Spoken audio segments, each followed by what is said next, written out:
Donald Trump tomou posse como presidente dos Estados Unidos há um ano, prometendo mudar a cara da política americana e transferir o poder de volta ao povo.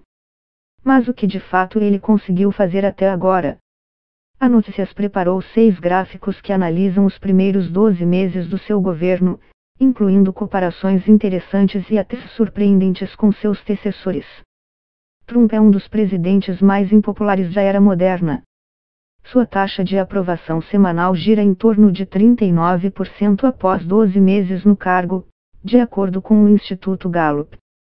Os presidentes Barack Obama, 50%, Bill Clinton, 54%, e George W. Bush, 83%, apresentavam índices muito maiores no mesmo período de seus respectivos mandatos. A média de aprovação de Trump ao longo do ano também é de 39%, a mais baixa registrada entre os presidentes em seu primeiro mandato. Clinton apresenta, por sua vez, a segunda menor taxa, 49%.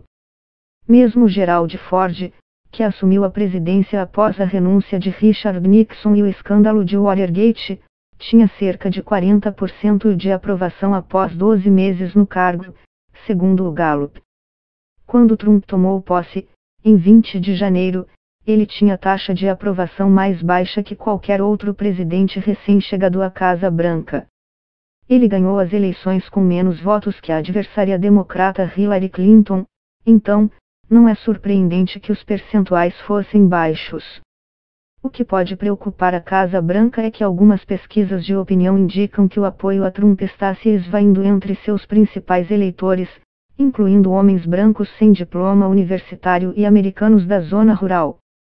Se a taxa de aprovação do presidente continuar à mercê da força da gravidade, a expectativa é de inquietação na bancada republicana à medida que o Congresso se prepara para as eleições legislativas de novembro de 2018. A construção de um muro na fronteira com o México, uma das principais promessas da campanha de Trump, está longe de acontecer. Há protótipos construídos, mas os democratas se recusaram a aprovar um centavo sequer para o projeto e as autoridades do México dizem que nunca vão pagar por isso.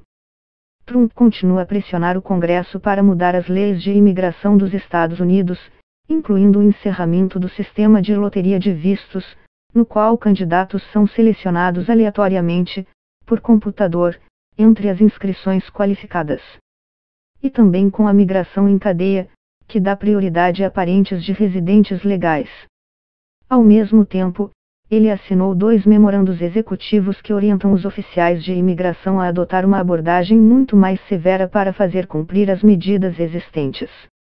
Em setembro, o governo Trump anunciou o fim do programa DACA, criado em 2012 durante a gestão de Barack Obama para regularizar temporariamente imigrantes em situação ilegal que chegaram aos Estados Unidos quando eram menores de idade.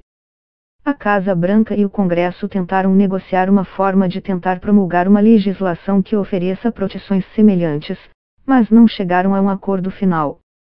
A coação à imigração e a dura retórica de Trump podem ter levado a uma queda no número de pessoas que tentaram entrar ilegalmente nos Estados Unidos nos primeiros meses da nova gestão, mas os números se recuperaram em 2017. O enfático discurso de Trump contra os imigrantes ilegais faz parecer que o governo Obama pegou mais leve, mas não foi à toa que o ex-presidente foi rotulado de deportador-chefe. Entre 2009 e 2015, seu governo deportou ou mandou embora do país mais de 2,5 milhões de pessoas. A maioria tinha sido condenada por alguma infração criminal ou era recém-chegada. Mas cerca de 11 milhões de imigrantes ilegais ainda vivem nos EUA, muitos deles provenientes do México. A Agência de Imigração Americana lançou uma série de incursões em todo o país desde que Trump foi eleito, uma mudança em relação à gestão Obama, que focava em áreas ao longo da fronteira, levando a um aumento mensal de 40% na comparação com a última fase do governo anterior. A mudança ainda não levou a mais deportações. Em vez disso, mais de 600 mil casos estão acumulados à espera da avaliação final de juízes de imigração. Durante a campanha, Trump prometeu criar 25 milhões de empregos ao longo de 10 anos e se tornar o maior presidente em termos de geração de empregos de todos os tempos. Ele costumava afirmar que a taxa de desemprego era de mais de 40%. Mas, depois de assumir a gestão do país, passou a usar dados que antes descartava como falsos. A trajetória básica da economia sob o governo Trump é semelhante à da gestão Obama. A taxa de desemprego atingiu 4,1% em outubro, a menor em 17 anos, e permaneceu nesse patamar, colocando o mercado de trabalho cada vez mais perto do chamado pleno emprego, após 81 meses consecutivos de crescimento. Os mercados acionários baterão recordes, os preços do petróleo permanecem baixos, a confiança dos consumidores e das pequenas empresas é dinâmica, e a inflação está sob controle. As vendas no varejo começaram a aumentar, embora as vendas de automóveis tenham diminuído em 2017. E o crescimento salarial permanece lento. A Casa Branca estabeleceu uma meta de crescimento de 3%, que os Estados Unidos superaram no segundo e terceiro trimestres de 2017, marcando 42 meses consecutivos de expansão econômica. E os republicanos esperam que os cortes nos impostos ajudem a impulsionar isso, embora muitos especialistas argumentem que reduzir a taxação dos mais ricos não se traduz em mais postos de trabalho, mas em maior concentração de renda. Aprovamos mais leis do que ninguém. Quebramos o recorde de Harry Truman, disse Trump no fim de dezembro. O presidente sancionou 107 leis durante seu primeiro ano no cargo, menos que seus 3 últimos antecessores em números totais, de acordo com o site independente GovTrack, que monitora os projetos de lei do Congresso americano. Trump ficou atrás de George W. Bush, 118, e de Barack Obama, 124, mas conseguiu aprovar a lei de reforma fiscal mais abrangente, e também polêmica, do sistema tributário americano das últimas 3 décadas, no fim do seu primeiro ano de governo.